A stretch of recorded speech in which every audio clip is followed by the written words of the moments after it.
ദൈവസന്നിധിയിൽ വന്ന് അല്ലെങ്കിൽ ദൈവത്തിൻ്റെ സന്നിധിയിൽ പ്രാർത്ഥിക്കുന്ന ഒരു പ്രാർത്ഥനയാണ്.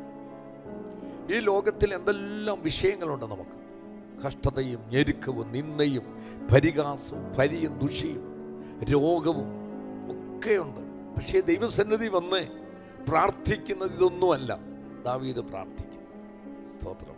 അവൻ പറയുന്നത്, ദൈവമേ, നിർമ്മലമായൊരു ഹൃദയം എന്നിൽ സൃഷ്ടിച്ച് സ്ഥിരമായൊരാത്മാവിനെ എന്നിൽ പുതുക്കണമേ. ഞാൻ വല്ലപ്പോഴും ഒരുങ്ങിപ്പോകുന്ന വ്യക്തിയായിട്ടല്ല.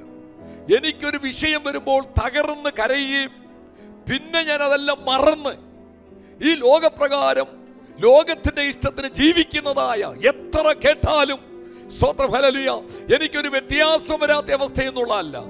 പിന്നെയോ എനിക്ക് നിർമ്മലമായൊരു ഹൃദയം എനിക്ക് തരണമേ, സ്ഥിരമായൊരു ആത്മാവിനെ എൻ്റെ ഉള്ളിൽ പുതുക്കണമേ. ഹല്ലേലൂയ, സ്തോത്രം. അപ്പം സ്ഥിരമായൊരു ആത്മാവിനെ ദൈവം തന്നതാണ്. പക്ഷെങ്കിൽ അത് വീണ്ടും പുതുക്കണമേ എന്ന് പറഞ്ഞു. സ്തോത്രം. നിർമ്മലമായൊരു ഹൃദയം. ഇന്ന് വരെ നമ്മൾ ദൈവസന്നിധിയിൽ ഇരുന്നിട്ട് ഇതൊന്നും വായിച്ച് ഓർക്കാതെ വായിച്ച് കാണാതെ പഠിച്ച് പറയുന്നതല്ല. നമ്മൾ ദൈവത്തോട് പ്രാർത്ഥിച്ചിട്ടുണ്ട്, ദൈവമേ, നിർമ്മലമായൊരു ഹൃദയം എനിക്ക് തരണമേ.